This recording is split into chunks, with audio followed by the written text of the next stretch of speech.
Se llevó a cabo una operación brillante. Tuvo lugar en territorio enemigo exclusivamente contra objetivos militares.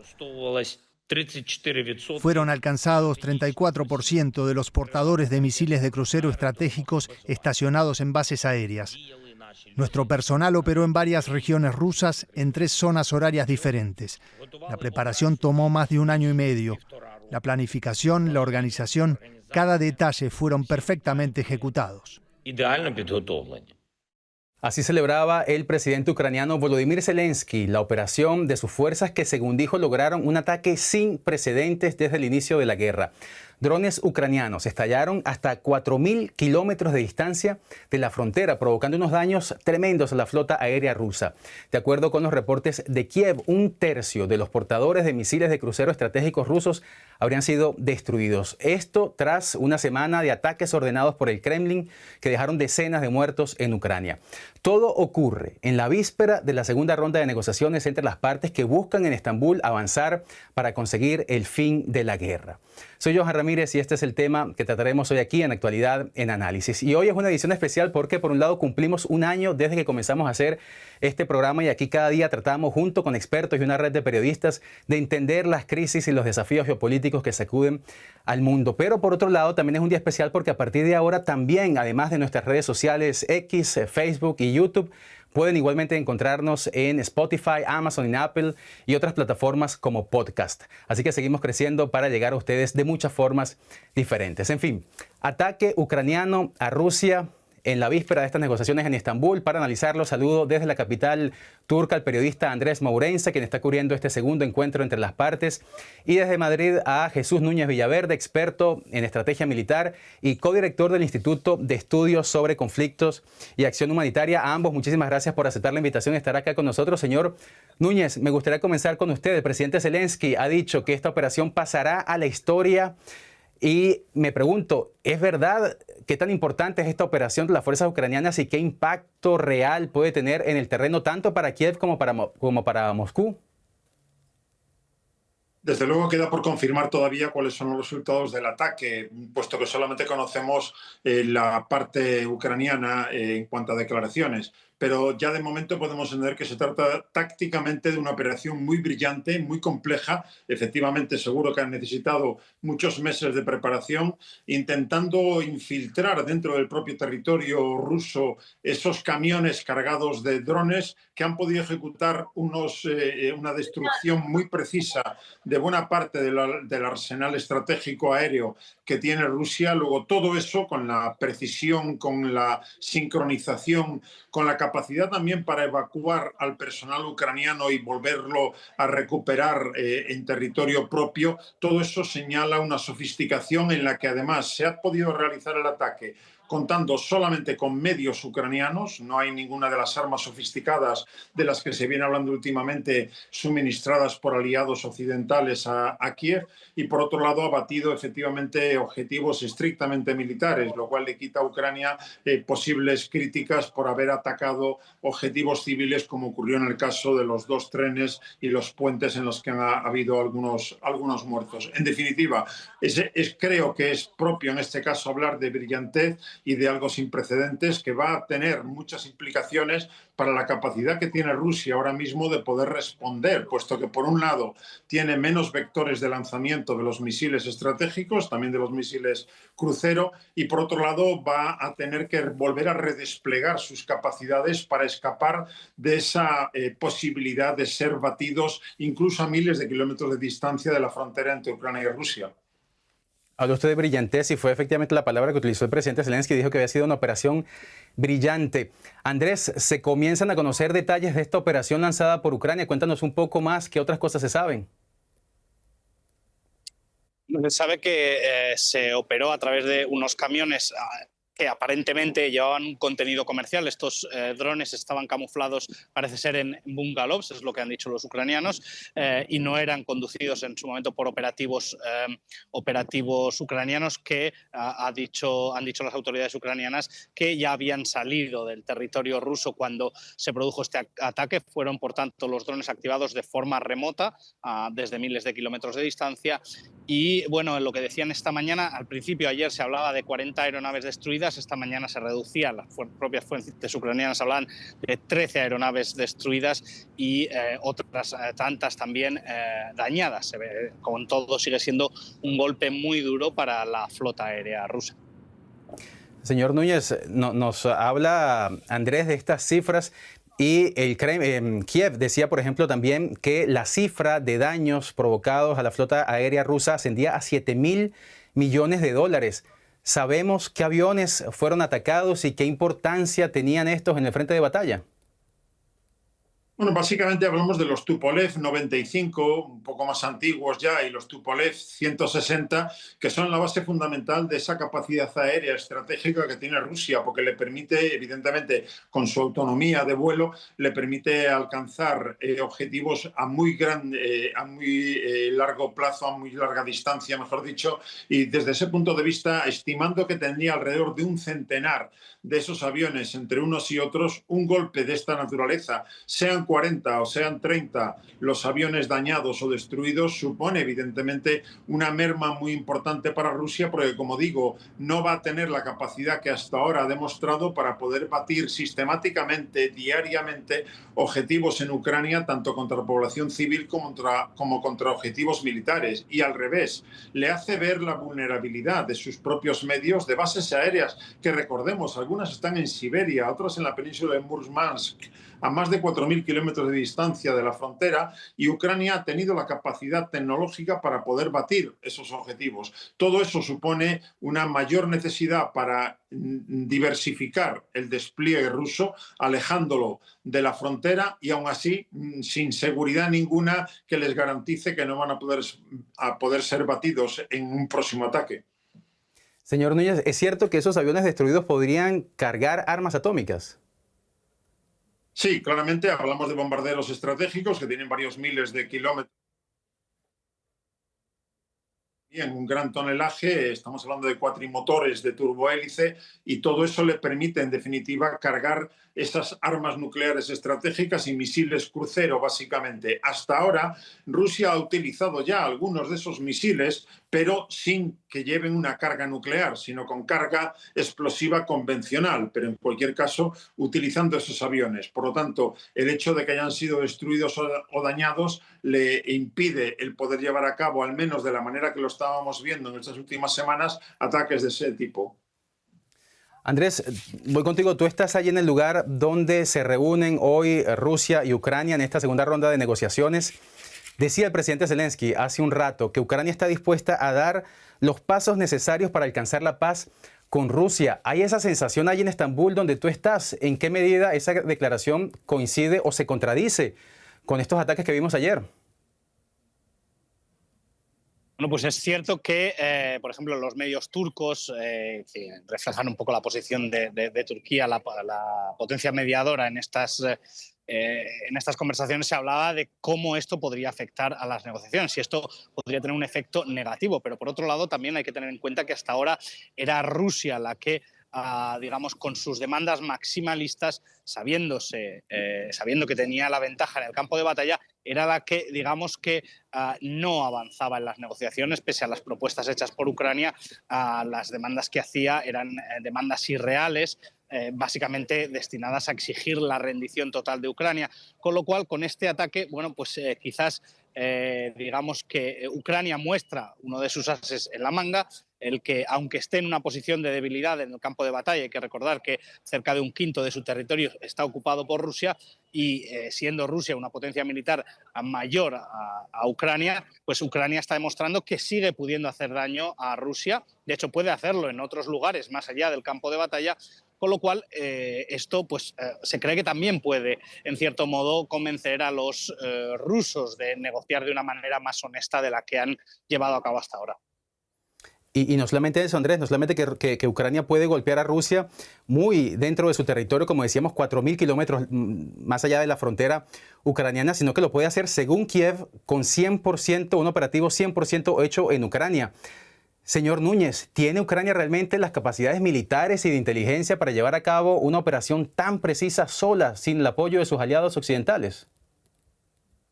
Bueno, resulta sorprendente lo que ha hecho, pero si lo analizamos un poquito más allá de los titulares, podemos ver que se trata de drones prácticamente comerciales de muy bajo coste y eso le da una capacidad convertidos en drones kamikazes, de poder destruir objetivos mucho más valiosos en términos monetarios.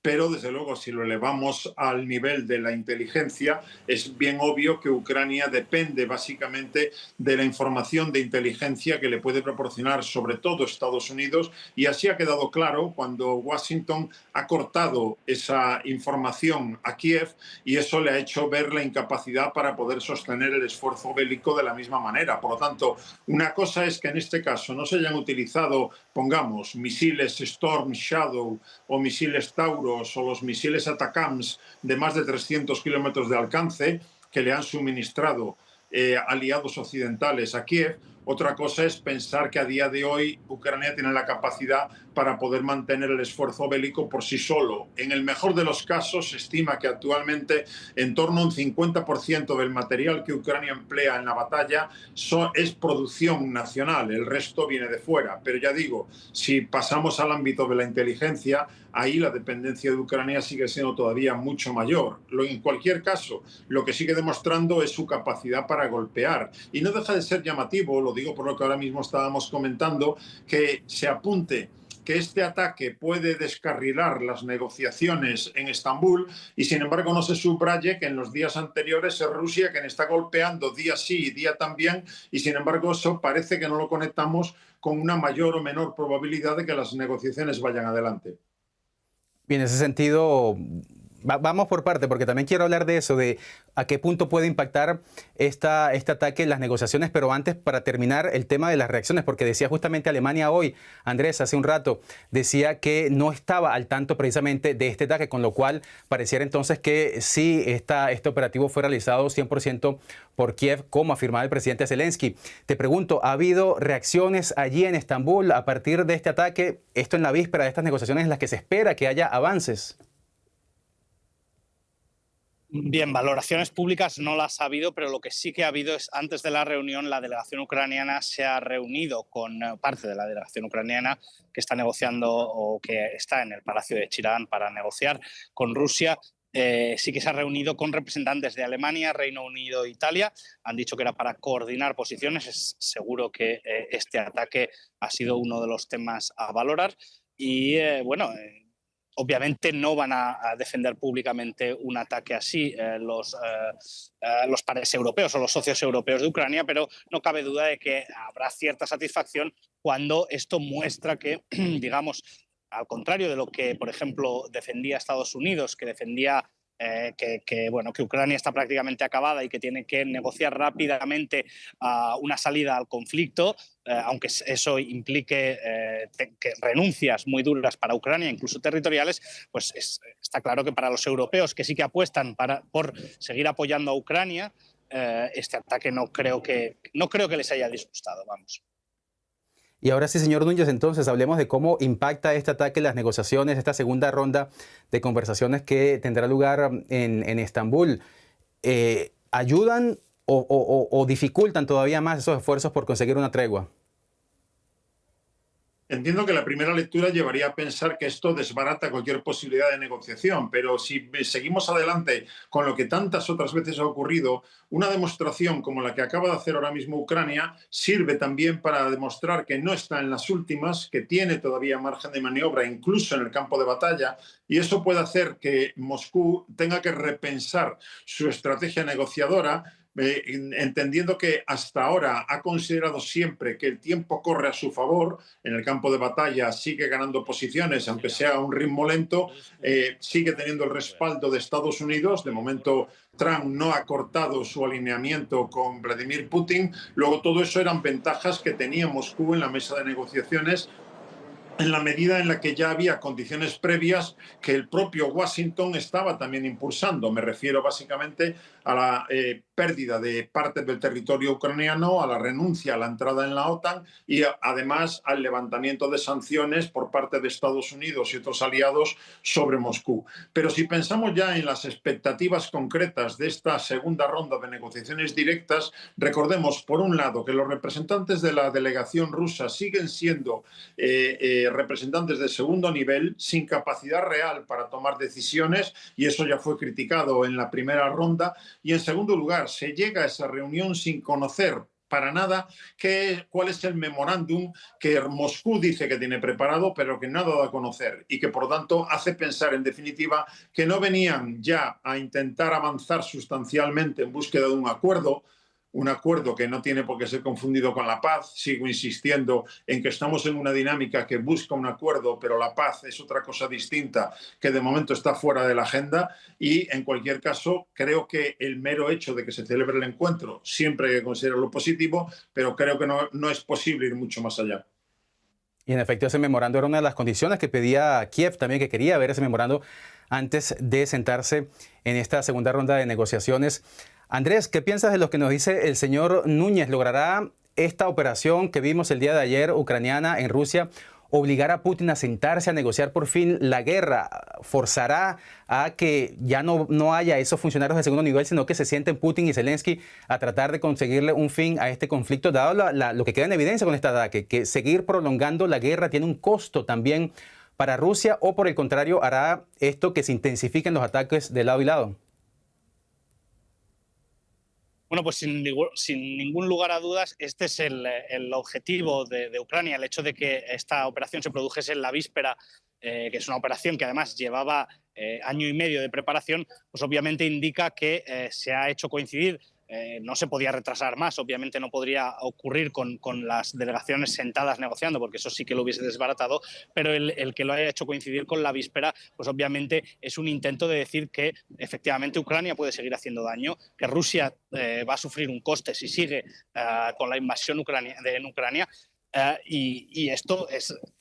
Bueno, un intento de Ucrania de forzar a los rusos a negociar en serio.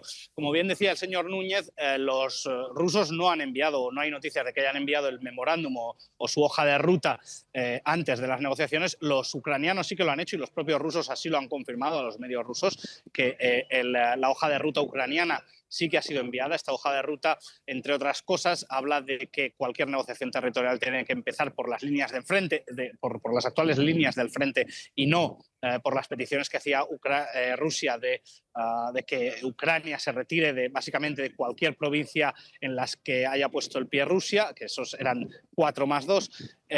También habla de la necesidad de un alto el fuego de al menos 30 días sin condiciones, aunque los rusos quieren poner condiciones, por ejemplo, que se detenga el envío de armamento europeo o occidental a Ucrania.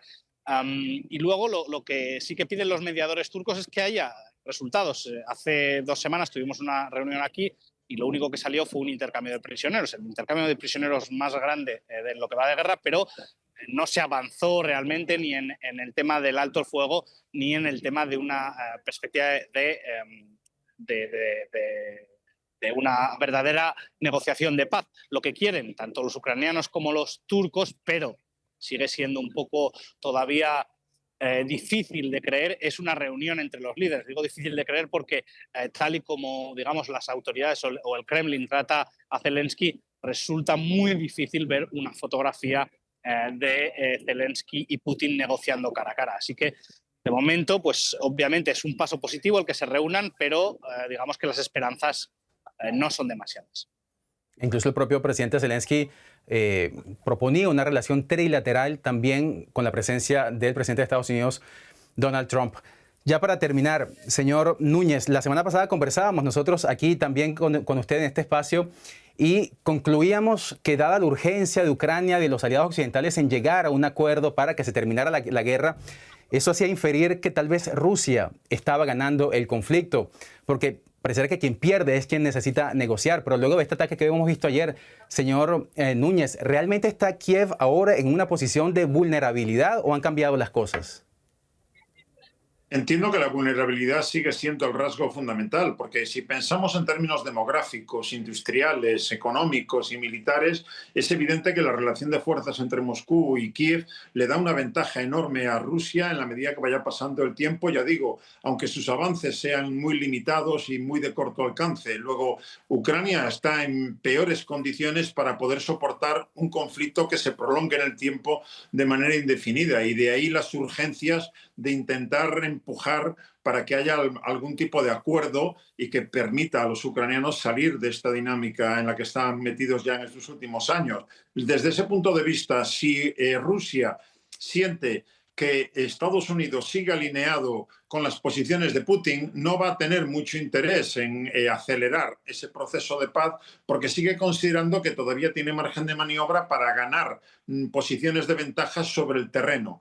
Por el contrario, si Estados Unidos se sale de esa dinámica, se desentiende de ese supuesto papel de pacificador en el que se quiere ver a sí mismo Donald Trump, quizá eso a Rusia le provoque la necesidad de dar algún paso decisivo en términos de negociación, porque si no está Washington garantizando esas condiciones de partida que antes hemos mencionado, nos encontraría Moscú con la necesidad de volver a una casilla de salida en la que no tendría garantizado nada, ni la renuncia a la OTAN, ni la pérdida de territorio por parte de Ucrania, ni tampoco, y eso es muy importante para la economía rusa, el levantamiento de las sanciones. Por tanto, en buena medida, desde mi punto de vista, más allá de Zelensky y de Putin, creo que depende mucho de Trump lo que pueda venir a continuación. Lo que me parece más curioso de esto es que hablamos de Rusia, de Ucrania y de Estados Unidos ahora cuando discutimos la paz y el fin de este conflicto, y pareciera que el bloque europeo se queda de un lado cuando hasta hace algunos meses era imposible imaginar una paz en Ucrania sin que la comunidad europea estuviera allí involucrada en ese proceso. En cualquier caso, pues Kiev y Moscú se sientan a negociar luego de una intensa semana de ataques de ambas partes y un operativo ucraniano sin precedentes que este domingo alcanzó objetivos rusos incluso a 4.000 kilómetros de distancia de su frontera. Andrés Mourenza, periodista que está cubriendo este segundo encuentro entre Rusia y Ucrania en Estambul. Desde Madrid, Jesús Núñez Villaverde, experto en estrategia militar. Muchísimas gracias por su análisis y por su tiempo. Y a todos ustedes que nos han seguido, gracias por su compañía y su confianza. Ya saben que pueden seguirnos en todas nuestras redes sociales y a partir de ahora también en Spotify, Apple y en Amazon también como podcast. Soy Johan Ramírez y los espero nuevamente en este espacio mañana para seguir analizando lo que está pasando en el mundo. Hasta entonces.